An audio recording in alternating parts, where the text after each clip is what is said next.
3.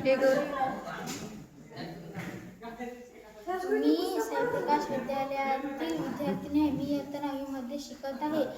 माझा विषय आहे समृद्ध भारत. समृद्ध भारतामध्ये मी पाणी टंचाई ही समस्या घेतली आहे. पाणी टंचाई ही जागतिक स्तरावरील एक गंभीर चिंता आहे. विशेषतः भारतासारख्या जलसंपन्न देशासाठी त्याचे गंभीर परिणाम आहेत. लोकसंख्या वाढ, शहरीकरण आणि औद्योगिकीकरणामुळे पाण्याची मागणी वाढत असताना गोड्या पाण्याच्या स्रोतांचा पुरवठा मर्यादित राहिला आहे. यामुळे पाणी टंचाई निर्माण झाली आहे.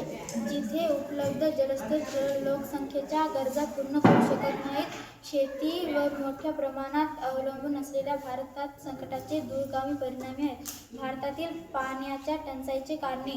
भारतात पाण्याच्या टंचाईला अनेक कारणे कारणीभूत आहेत. जलद शहरीकरण आणि औद्योगिकीकरणामुळे जलस्रोतांचे प्रदूषण वाढले आहे. त्यामुळे ते वापरासाठी अयोग्य झाले आहे. या व्यतिरिक्त कार्यक्षम शेती पद्धती आणि भूजलाचे अत्यधिक उपशामुळे महत्त्वाचे जलस्रोत कमी झाले आहेत. हवामान बदलल्यामुळे परिस्थिती आणखी बिकट होते, ज्यामुळे अनियमित पर्जन्यमान होत आणि नद्या आणि जलसाठ्यांचे पुनर्भरण प्रभावित होते.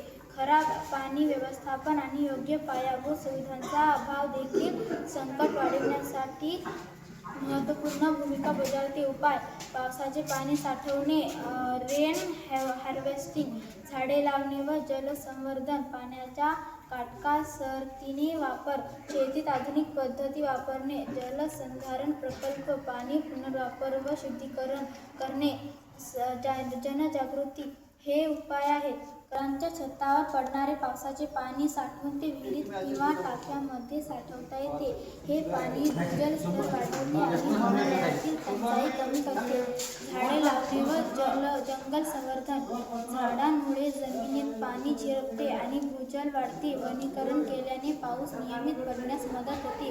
पाण्याचा काटकसरीने वापर. घरगुती शेती आणि औद्योगिक क्षेत्रात पाण्याची बचत करावी. नळ बंद ठेवणे, गळती दुरुस्त करणे, स्प्रिंकलर व ड्रिप सिंचन वापरणे. शेतीत आधुनिक पद्धती वापरणे. ठिबक सिंचन व फवारणी पद्धत वापरल्याने पाण्याची नासाडी कमी होते. कमी पाण्याची गरज असलेली पिके घेतली पाहिजेत. जलसंधारण प्रकल्प. तलाव, बंधारे, चेकडॅम, पाणवठे बांधून पाणी साठवावे. ग्राम पातळीवर जल व्यवस्थापन समित्या तयार कराव्यात. पाणी पुनर्वापर व शुद्धीकरण. वापरलेले ग्रे वॉटर, उदाहरणार्थ धुलाईचे पाणी, शुद्ध करून झाडांना किंवा शौचालयात वापरता येते. उद्योगांनी पाण्याचा पुनर्वापर करावा. जनजागृती. शाळा, ग्रामसभा, मीडिया यांच्या माध्यमातून लोकांमध्ये पाण्याचे महत्त्व पटवून दिले पाहिजे.